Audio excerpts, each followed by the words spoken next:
Today we have a crazy revenge story about a stolen dog.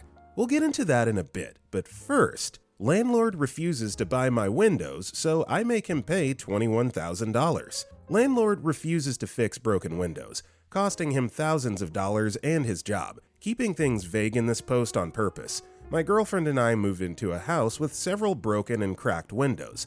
This was on the rougher side of Chicago, a place where every dollar counts, and survival meant staying sharp. We weren't expecting luxury, but the landlord's complete disregard for basic safety was shocking. Little did he know, his refusal to make simple repairs would set off a chain of events that would flip his world upside down, and not in a good way.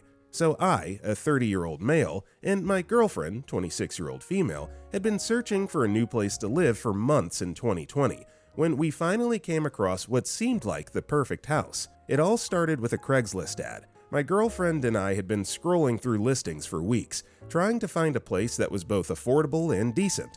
Most of the ads we saw were either overpriced or for places that looked like they hadn't been updated since the 1970s. Then we stumbled across the listing for the house. The pictures were beautiful 2014 hardwood floors, spacious rooms, and a backyard big enough to have a barbecue. The rent was surprisingly reasonable too.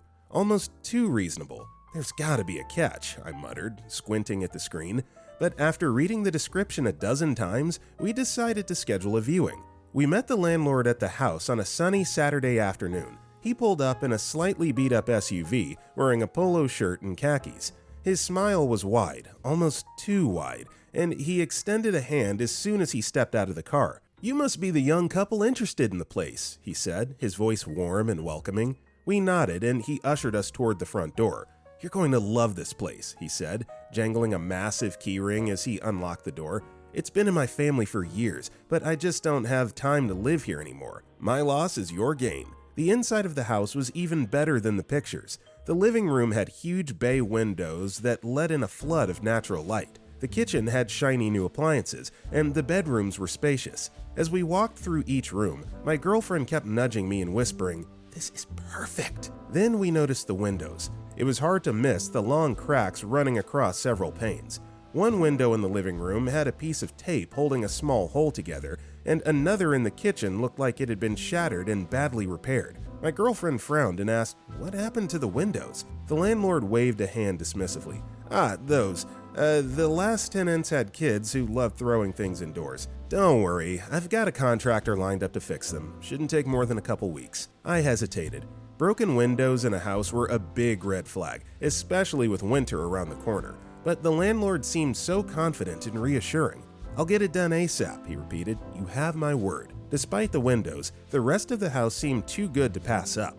My girlfriend and I exchanged a glance. We could feel the drafts, sure, but we also felt the excitement of imagining ourselves living there. After a quick conversation, we decided to take the leap. He grinned as we signed the lease. "You're going to love it here," he said, shaking our hands. Looking back, I should have paid more attention to those windows. They weren't just a small problem, they were the first crack in what turned out to be a much bigger mess. The rent was dirt cheap and due only once a month. No hidden fees, no complicated lease terms. Even better, the landlord covered water, garbage, and basic maintenance, or so he claimed. Electricity was on us, but the low rent made it manageable. There was no deposit required, just the first month's rent up front. For a couple starting fresh, it seemed perfect. No credit checks, no hassle. We thought we'd hit the jackpot, until we realized that basic maintenance meant don't expect me to fix anything unless the house falls apart. It was exciting to move in. We were excited to call the house home, and the rest of it was manageable condition. At first, the broken windows were a small inconvenience. We hung heavy curtains to keep the wind out and stayed away from draughty areas. We were hopeful that the landlord would fulfill his promise to mend the windows before the temperature decreased as winter drew closer. But weeks turned into months, and the promises continued without action. Every time I called or texted, he had a new excuse. Thinking back now, it almost seemed as he had a book of these excuses he dished out each new day, and all he needed was bring it out and pick a new one he had not given in a while. Obvious excuses that could be worked around, like, "The contractor's schedule is packed. I'm waiting for a special order of glass. It'll be done next week, I swear." The excuses even went as far as lying on his father's illness. He called one day, and I'm sure he must have rehearsed this excuse 100 times. It was that good. He started, "Look, I know I promised to fix the windows, but life's been complicated. My dad fell ill a few months ago. I've been juggling hospital visits and trying to keep the business afloat. Time is even more limited than money. Just explaining, I promise, not making excuses. Soon I'll get to it. Please, just give me a little more time." Even though he appeared honest, I couldn't bring myself to believe him after months of broken promises. It seemed like another delay strategy. By the 6-month mark, our patience had run thin. We were constantly cold in the winter, dealing with higher heating bills because of the drafty windows. My girlfriend had enough and started urging me to take more serious action. During one particularly heated phone call, I told the landlord I was considering getting a lawyer involved. His tone changed immediately. He became aggressive, saying, "If you bring a lawyer into this, I'll evict you so fast your head will spin." That threat didn't sit right with me, so I started recording every interaction. Over the next few weeks, I managed to collect several recordings of him making threats and dodging his responsibilities. I even recorded him outright admitting he didn't want to spend money on the repairs unless he absolutely had to. Armed with the recordings, I decided to consult a lawyer. My lawyer's eyes lit up when I played the tapes. In our state, a landlord threatening eviction as retaliation for involving legal counsel is highly illegal, he explained. He agreed to take the case. We filed an official complaint and began legal proceedings, but I wasn't going to stop there. While discussing the case with my lawyer, I noticed other small code violations around the house.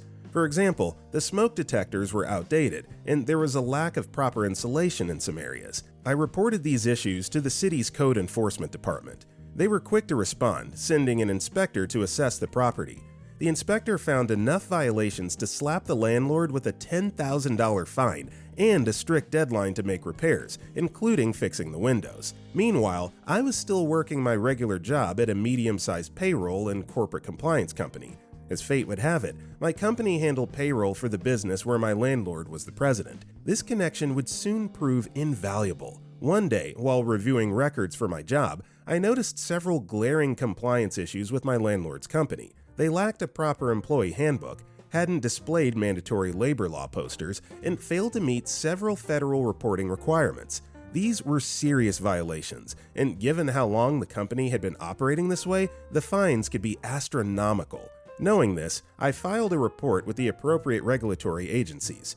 I included detailed documentation of every violation I had uncovered. This wasn't personal at this point, it was about holding him accountable across the board. Back at home, the landlord's problems were piling up.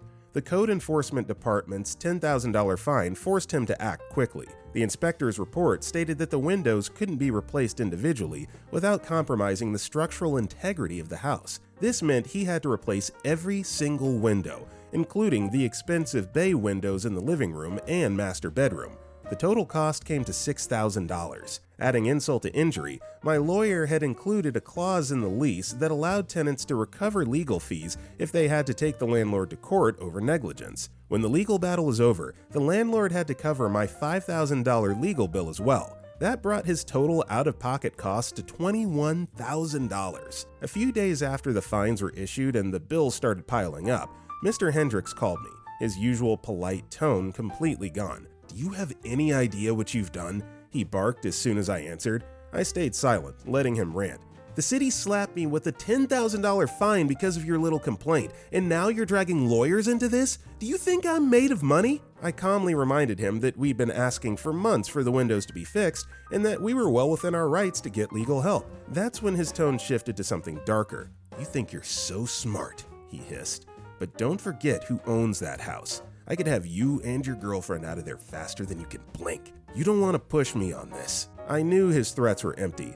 Evicting us for hiring a lawyer was illegal in our state.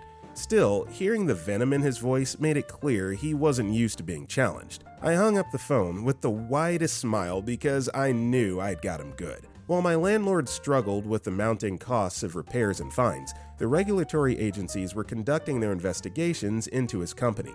Months went by without any updates, and I began to wonder if my report had gone unnoticed.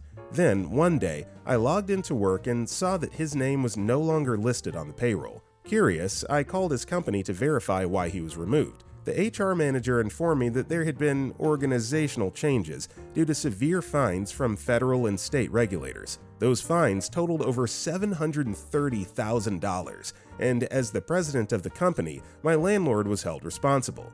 The board of directors had removed him from his position to mitigate further damage. In the end, my landlord's refusal to fix a few broken windows cost him more than he could have ever imagined. It wasn't just the $21,000 he spent on fines, repairs, and legal fees. Losing his job and the massive fines his company faced were the ultimate consequences of his negligence and arrogance.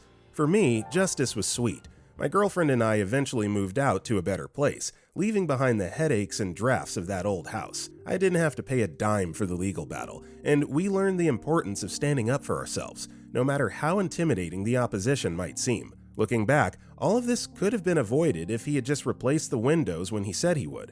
Instead, his greed and threats set off a chain reaction that cost him his livelihood. It's funny how a few pieces of broken glass can shatter someone's entire world. Also, hi, my name is Brendan, and if you guys enjoy these Am I the Jerk videos, it'd be awesome if you left a like or left a review if you're listening to our podcast. That said, our next story is... It's okay to embezzle funds, but be ready to face consequences. I'd never let anyone hurt my family's source of living and get away with it. This is a story of how I learned that I would go any length for my family as far as I was on the right side of the law, and how I ensured the perpetrators paid the price. It was the early 1990s, a time when opportunities for women in certain industries were still scarce. I, however, had managed to carve out a career as a mechanical engineer. My husband Peter and I relocated to a small African nation for my new role with a company funded by Global NGO. I was part of the management team employed on behalf of an NGO,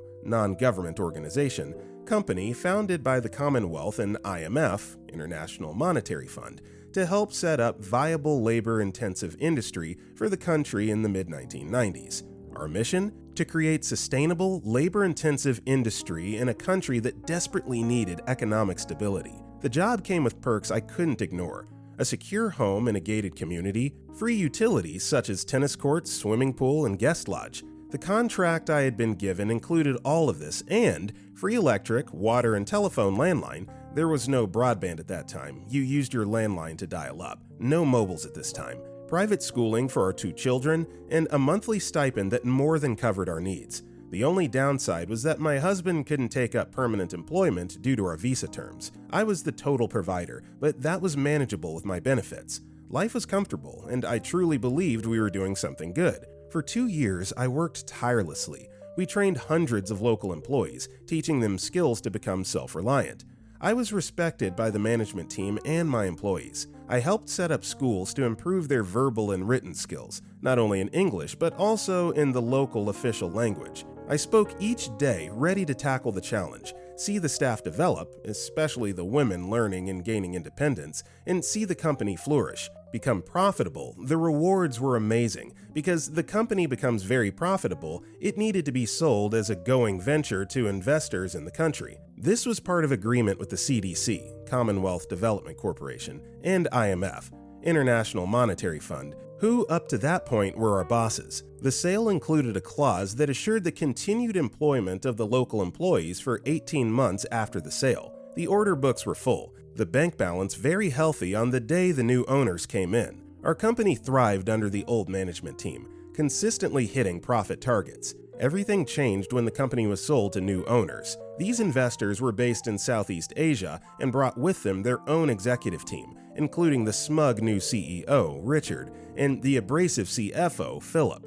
These men made it clear that the old days were over. Their first order of the day was to remove the majority of the previous management and bring their team in. I was told in no uncertain terms that as a female, I should be home breeding and not working.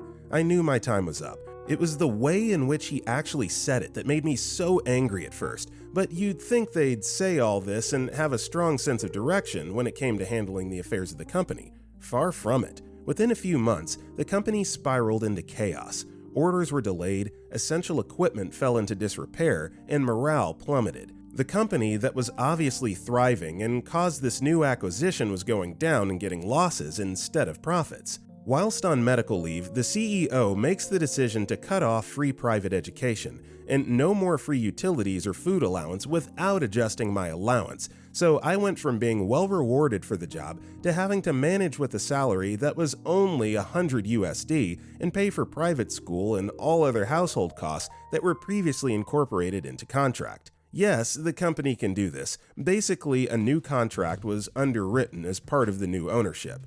As a true expat employee, the company owns you totally. They own the permits that allow you to work and live in the country. I made a formal complaint, but was told if I did not like it, the company would inform the country government that I had been fired due to not being qualified. This would have meant 48 hours to leave the country with no support, no possibility of getting any of our personal belongings shipped, frozen bank account as the local government would see this as fraud, possible police record, my family would lose everything and become destitute. Then came the final straw. I returned to find I'd been demoted, replaced by a man, let's call him Bob, who clearly lacked the qualifications to manage my department. When I introduced myself, he refused to shake my hand and states that he's there to make my life hell and remove me from the company. I saw red. No one threatens my family's well-being and gets away with it. Bob didn't know who he was dealing with. I began documenting everything. Bob claimed to hold a PhD in engineering, but something about him screamed fraud. A quick phone call to the university he claimed to have attended confirmed my suspicions. His degree was fake. Meanwhile, Bob's decisions were wreaking havoc on the factory floor. He replaced high-quality machine components with cheap alternatives, causing frequent breakdowns. He then blamed the local employees for the failures, shouting at them and creating a toxic work environment. Enter Ed, a consultant sent by the company's Southeast Asian headquarters to investigate the declining profits. Ed was empowered to act on behalf of the group's CEO in Southeast Asia. Ed was a sharp, no-nonsense man who took an immediate liking to me. I showed him the transcript from television conversation with the university that he had claimed as having a PhD from. There was a set of machines that were seriously underperforming. Ed and I work out a plan. I walk into lead meeting late. I was to be quiet until Ed asked me to contribute. We wanted to give Bob enough rope. In the meeting, I sit quietly whilst Bob blames the local operators, the local maintenance fitters, and everyone else for all the woes that are happening, including why we can't meet the order book demands. Ed sweetly asks if there's a possibility of a mechanical issue. Bob denies it. Ed then asks me for my opinion. I explained that Bob has been changing suppliers of critical components to cheaper versions, but that still cost the same on the official books. I had evidence that demonstrates that Bob was receiving a significant percentage of the difference on the side, whilst company charged the inflated prices. I also stated that I could fix the problem using the correct components. If I was wrong, then by all means, fire me. Ed proposed a challenge. Bob and I would each lead a team to repair the malfunctioning machines. If Bob's methods proved superior, I'd resign. If mine succeeded, Bob would face the consequences. For a week, Bob barked orders and belittled his team, while I worked alongside mine, explaining every step of the process. By the end of the trial, my team had restored the machines to full functionality, while Bob's had barely made progress. At the end of the week, we both had to report back to the management team. Ed had asked a few operators, mechanics, and production supervisors how Bob worked and if there was any attempt to sabotage my project. Needless to say, Bob did try everything to ensure my team was not successful, but he never had the support of the locals in his team. They already hated him. Ed gives Bob a chance to come clean, but Bob still stated I was a liar and knew nothing. Ed stands up, goes to the door, opens it, and outside is Bob's family. Ed did his own investigation and had confirmed what I had stated, and so he had organized drivers and contacts to fly up to the country to pick up all of Bob's children from schools and universities. There is a child in UK in the university. Bob was informed no company funds would be forthcoming for the one child that was being educated. Ed finally gave each of Bob's family plane tickets for the following morning, and company security guards and police were sent to Bob to his bank where funds were frozen due to fraudulent transactions. Bob accepted a plea bargain whose verdict was that he will not be welcome in Africa ever, and his home country police were informed about all his atrocities. When Bob landed in his home country, the head office had organized a police escort. Bob was unemployable and his family greatly shamed. I really hope he never recovered from the shame. With Bob out of the picture, my focus shifted to the true masterminds behind the company's downfall, Richard and Philip, as they were still in charge of the company, now 18 months from takeover. The stated clause for the sale was that the workforce could not be touched until 18 months was up. These men had siphoned millions from the company into offshore accounts while blaming the NGO for the financial losses. Their greed put hundreds of jobs at risk, and I wasn't about to let them get away with it. I had been working closely with both their secretaries, the accountant and the purchasing officer, so I was able to access the info needed. As I was part of the original management team, I had the original accountants that were audited as part of the CDC and IMF funding for the NGO. In the 18 months, I accumulated information on the losses being shown and the missing money going off, shore into private accounts and not the head office accounts. You see, they both did not respect women or the locals. They assumed that what was being done would not be picked up and they could get away with it. If they had bothered to understand who they employed in the office, they would have found that the purchase officer and the accounting supervisor were qualified accountants with close links to government, the banks, and they were, you're right, women. I had explained to the secretary, the accountant and purchasing officer that there would be a time when we needed evidence to safeguard money and people's livelihood. So the files had been building from their 6 month to now, a year later. The D finally came during an all-hands meeting where Richard tearfully announced massive layoffs, blaming the supposed mismanagement of the previous administration. They both stood up front with crocodile tears running down, explaining how the NGO had lied about the company orders and profitability, how they were trying their best, but the company was really struggling and people will lose their jobs. They announced a reduction of about 66% of the workforce. Little did he know, I had already shared our findings with Ed, who had flown in with a delegation from the IMF to confront the culprits. As Richard and Philip basked in their self-righteousness, Ed interrupted the meeting with the IMF representatives in tow. They presented the evidence of embezzlement to the stunned audience. Richard was fired on the spot and escorted out of the building, while Philip was arrested by local authorities. With the corrupt executives gone, the company began its slow recovery. The IMF provided emergency funding to stabilize operations, and a new management team was brought in. As for me, I knew my time there was over. The battle had taken its toll, and I needed a fresh start. Peter and I relocated to a neighboring country, where we both secured fulfilling jobs. This time, we ensured our contracts were airtight. No one would ever hold our livelihoods hostage again. Our next story is, you steal my dog, I steal your job. As an only child who lived most of his life in solitude, I've never been one to keep a large circle of friends. Just me, a couple of college mates turned work colleagues, and my dog, and I loved it that way. I would not go as far as calling myself antisocial, just more of an introvert. I don't see the point of keeping lots of friends when we end up splitting up, so I keep it simple. This is why I told my family and friends about my decision to move to a quiet suburb.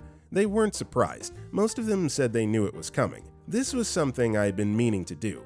I wasn't a huge fan of an overcrowded city with lots of traffic and intense work hours, so when the opportunity presented itself for me to work from home after being promoted, I did the first thing I've always wanted to do. Tossed my apartment keys at my annoying landlady who lived on the ground floor, but somehow managed to insert herself into everyone's business. It felt so satisfying to do that. And a week later, I was out of her apartment. I didn't know much about my new environment and was willing to keep it that way. I didn't think any unnecessary familiarization with neighbors was needed, especially since I was busy trying to set up my new place and enjoy my newfound peace when I saw a letter at my front door. Out of curiosity, I opened it and read the content, which was from the president of the HOA, House Owner Association. This was my first time hearing of such. I've always lived in the city. I had no idea how they operated in the suburbs, but I was willing to learn. The letter was a formal one, kind of like the type people wrote in the past for interviews. It had a stamp on it with a name and a signature, which I found hilarious considering the content of the letter. It talked about how she wanted to welcome me to the neighborhood, but hadn't gotten the chance, and I needed to know some rules had to be followed if I wanted to stay here, with the first being my grass must be properly leveled. She did not skip out on the desired length the grass must have, and as if she wasn't being specific enough, she placed photos of how a typical mowed lawn should look like. Next was a list of ideal flower I was allowed to plant in my garden because they had a reputation to uphold and a trend to keep. again with the pictures, and the third was the color I was allowed to paint my house, which must tally with others in the community, and the rest of the list was filled with limitations and regulations regarding noise limits. This was a lot to take in. The grass I could understand, but no one told me what color to paint my house and what to plant in my garden. It was mine for a reason, and I wasn't going to follow some of those absurdities written on a sheet of paper, so I tossed it into the trash where it belonged and focused on furnishing my apartment. I mowed my lawn and left my garden unattended to. It was just a small piece of land I intended to let grow out with the grass because I had no intention of planting anything there, so I left it bare after clearing out the dried bushes. This seemed to trigger something in our HOA because this time she came knocking on my door. She looked pissed but was trying to hold back her anger with the fakest smile I'd ever seen. She was in her 60s, probably retired, and had nothing better to do than to monitor every house owner, garden, and grass. I welcomed her in. I knew the state of my living room was a mess at the time because I had just ordered some packages and they arrived that day, so I admit it was a bit clustered and out of place, but she went overboard with her reaction, like the house was a total dumpster. When I asked her to have a seat, she said she preferred to stand. I was just trying to be polite anyways. Then she went straight to business, saying she noticed I left the space for my garden unattended to, and I flat told her I had no plans of growing anything there since it was mine to do whatever I liked with. Then, in the most aggressive tone ever, she says, "I've been the head of the HOA committee for more than 10 years now, and this is how things are done here. If you don't like it, you can leave." Normally, I was the easygoing type. I liked easy and stress-free, but the woman was asking for it, and I wasn't going to just stand by and let her say such nonsense without defending myself. I told her her rules sucked, and she needed to get a life instead of telling people what to do with their space, and I wasn't going to paint my house or plant anything I didn't want to. Then my dog decided to make an entrance, and if things were bad before, it got worse because Mrs. HOA did not like that. She looked mortified because pets ought to be kept in a cage and not be able to roam freely in my living room. I knew there was no way in hell this woman was taken seriously by people in the community because she was either crazy or the people were crazy enough to accept her insane rules. She stormed out of my house when my dog tried to move closer to her, and I knew I needed to ask around about her and what the hell her problem was. The next day, I went to my next door neighbor, who was a mother of two, and her husband. Her husband had gone to work, but she was nice enough to let me in. As soon as I asked about the old woman who claimed to be the HOA, she just made an "oh" sound and said Mrs. Peterson was a perfectionist who liked the street a particular way because, according to those around, she lived here all her life and has taken it as her mission to keep the old traditions going. She said that was how she was, at least since they knew her.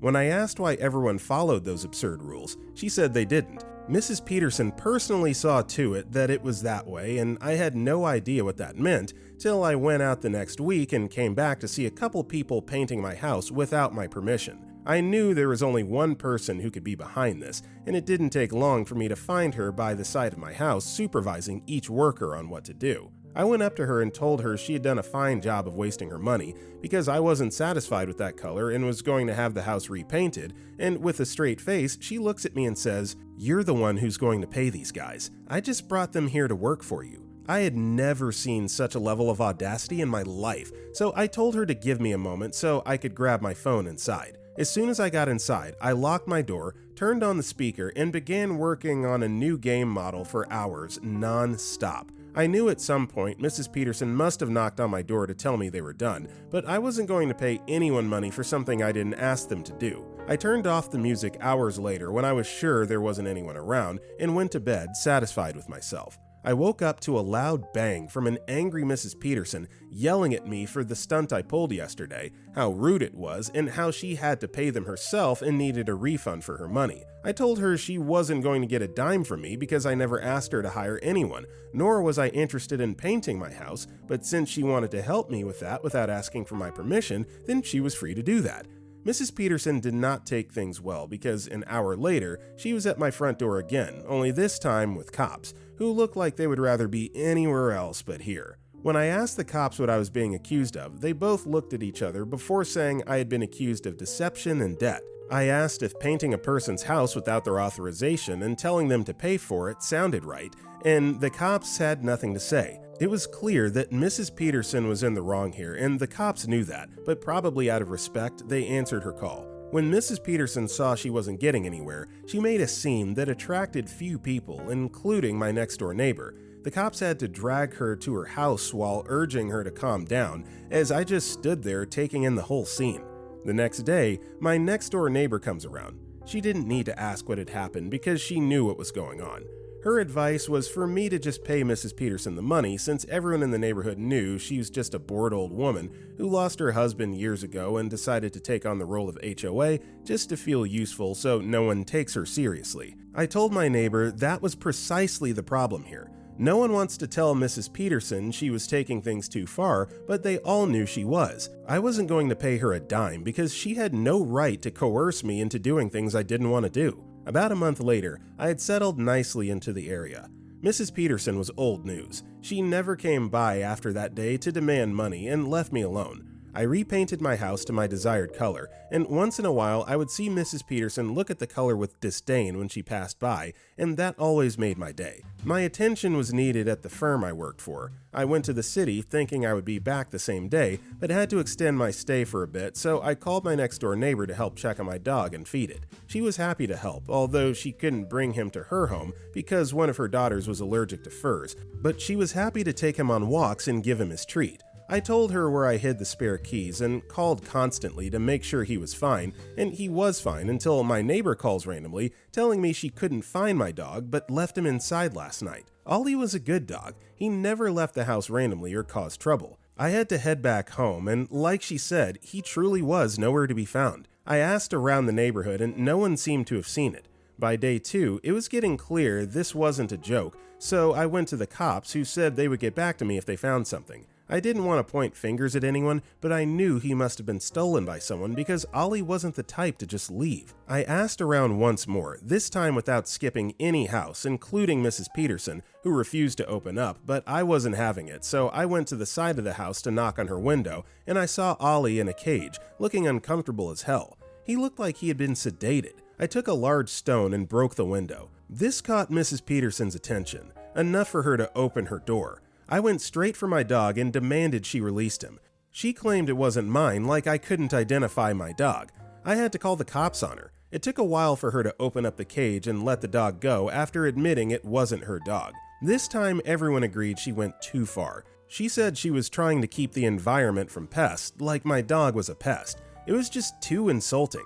She stole the dog from my house after seeing my neighbor placing my key back into the particular location I told her it was. The vet doctor was mortified by how much opioid had been given to the dog. She said I was lucky to have gotten to the dog earlier because he could have been dead by the lethal amount of drugs he'd been given by Mrs. Peterson. I had to call on a meeting with the other neighbors who agreed it was time to remove Mrs. Peterson as head of the HOA. I knew it would hurt her even more if she found out I'd taken over her job, so I did that out of spite, and the look on her face was worth it. As for being the new HOA president, I expected it to be a hassle, but turns out being the HOA president wasn't so bad. People actually listen to you if you speak to them with respect and make reasonable rules. With that being said, that's all the time we have for today. If you enjoyed today's video, drop a like and comment below, and if you want to check out our other videos, click the video on the right. With that being said, I'll see you all next time.